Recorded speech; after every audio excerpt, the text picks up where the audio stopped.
Good morning to all. We are seeing the videos on control system. The topic what you're going to see now is test signals under Unit 2 time response analysis. This is Divya, working as assistant professor in the Department of ECE, R.M.K College of Engineering and Technology. Now let's get into the topic. Test signals. These are the signals that we are going to use to test our system. Those signals are impulse signal, step signal, ramp signal and parabolic signal. These are the signals that we usually use to test our system performance. Impulse signal. Impulse signal occurs only at time t equal to 0. All other times its value is 0. If it is unit impulse signal, the amplitude at time t equal to 0 will be 1.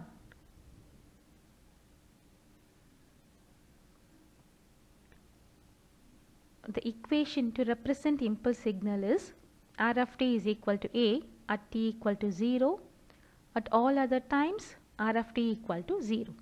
If it is unit impulse, instead of amplitude A, we will be having unity value 1 at time t equal to 0. At all other times R of t is equal to 0.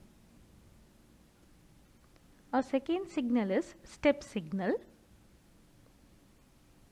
Step signal has a value only at positive time, that is t more than or equal to 0 will be having amplitude A.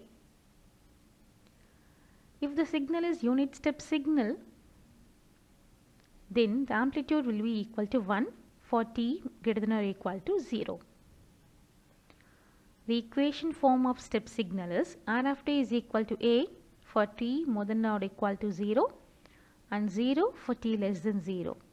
Similarly, for unit step signal, R of t is equal to 1 for t more than or equal to 0 and it is 0 for t less than 0. Our third signal is ramp signal. This is a way to represent our ramp signal. When t equal to 1, its amplitude is 1 into A.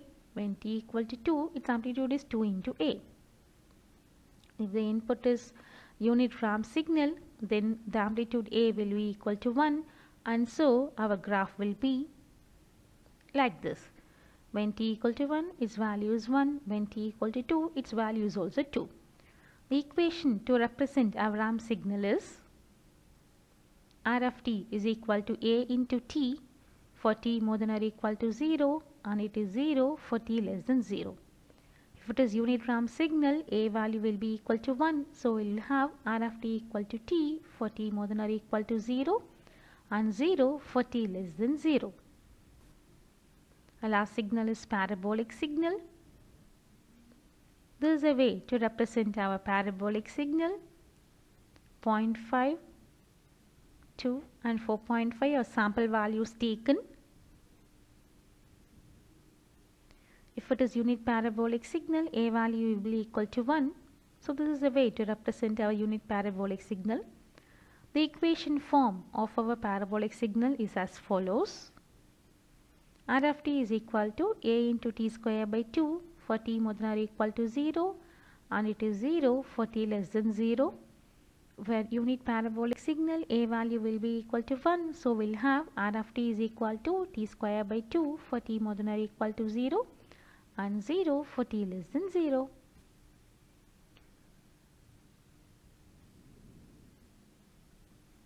So now we are going to see some Laplace transform formulas that we have to use for our time response analysis. For our inputs, if the input is impulse signal, then we represent it by del of t. Laplace transform of del of t is equal to 1. If the input is step signal, amplitude will be equal to A and our Laplace transform will be A divided by S. If our input is unit step, then amplitude will be equal to 1. Then our Laplace transform will be 1 by S. The input is ramp signal, our time domain equation will be A into t. So Laplace transform of that will be a by s square. The input is unit ramp. Our time domain equation will be equal to t. Since a is equal to 1, we have only t over here. So Laplace transform of t is 1 by s square. The input is parabolic, then our time domain equation is at square by 2. So Laplace transform will be a by s cube. If it is unit parabolic signal, then a value is equal to 1. So we'll have our t square by 2 as time domain equation. Then Laplace domain for that is 1 by s cube. So while we're using all these things, we have to know about the terms called order, poles and zeros of a system. So when we have an input-output relationship of a control system in terms of a differential equation, then the transfer function of our system is P of s by Q of s, that is equal to B naught s power m plus B1 s power m minus 1 plus B2 s power m minus 2. It goes on like this up to Bm divided by A naught s power n plus A1 s power n minus 1 plus A2 s power n minus 2. It goes on until A suffix n. Now, order of a system means the highest power of s in denominator of the transfer function. In denominator equation of transfer function is called as characteristic equation. The highest power of s of characteristic equation is called as order of a system. So here order of a system is n because it is the highest power. When n is equal to 0, we call it a zero order system. When n equal to 1, we call it as first order system. N equal to 2, we call it a second order system. So when I am going to factorize our transfer function, instead of polynomial, I am going to write in terms of factor. S plus z1 into s plus z2 into s plus z3. It goes on like this. Similarly, denominator polynomial, I can write it as s plus p1 into s plus p2 into s plus p3. It goes on like this. Now, we have here terms called zeros and poles. Zeros are called as the roots of numerator polynomial who will make the system value to be equal to 0. That is, here z1, z2, z3 up to zm are called as zeros.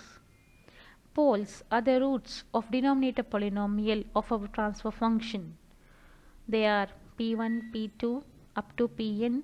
These are the values that we are going to make the system value to be equal to infinity. So now we are clear about the terms called order, zeros and poles of a system.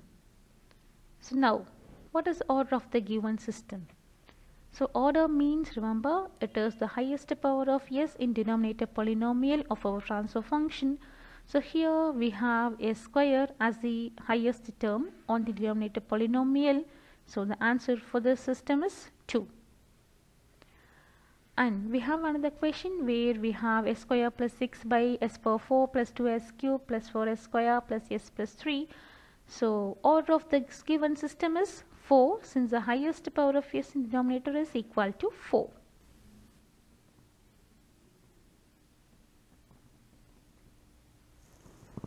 Now we are going to find the poles and zeros for the given system. Our system is CFS by RFS is equal to s plus 1 by s into s square plus 4s plus 3. Now when a question is asked like find the order of the given system, means we should not give the answer called 2 since we have s over here. So when we multiply this inside, we will be giving s cube plus 4s square plus 3s. In such case, our highest power of s denominator will be equal to 3. So order for the given system is 3. But our question is to find the poles and zeros. We know about this. Poles means roots of denominator polynomial. Zeros means roots of numerator polynomial. So numerator we have s plus 1. So value of 0 will be equal to minus 1. Denominator for this s we will be having pole value is equal to 0. And for this we will be having two values for s. They are 3 and 1. So your poles are minus 1 and minus 3. And we have another question.